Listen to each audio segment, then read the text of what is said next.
Hello everyone, and welcome to this tutorial on quantifying uncertainty in machine learning assisted measurements.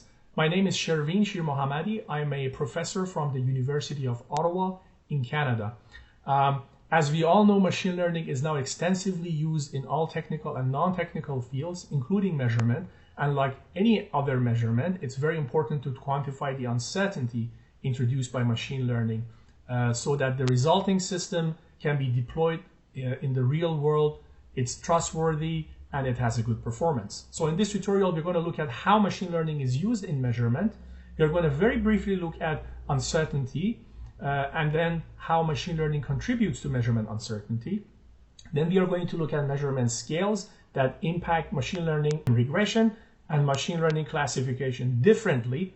And finally, once we have all of that knowledge, we are going to look at how we can quantify the uncertainty of machine learning regression and machine learning classification.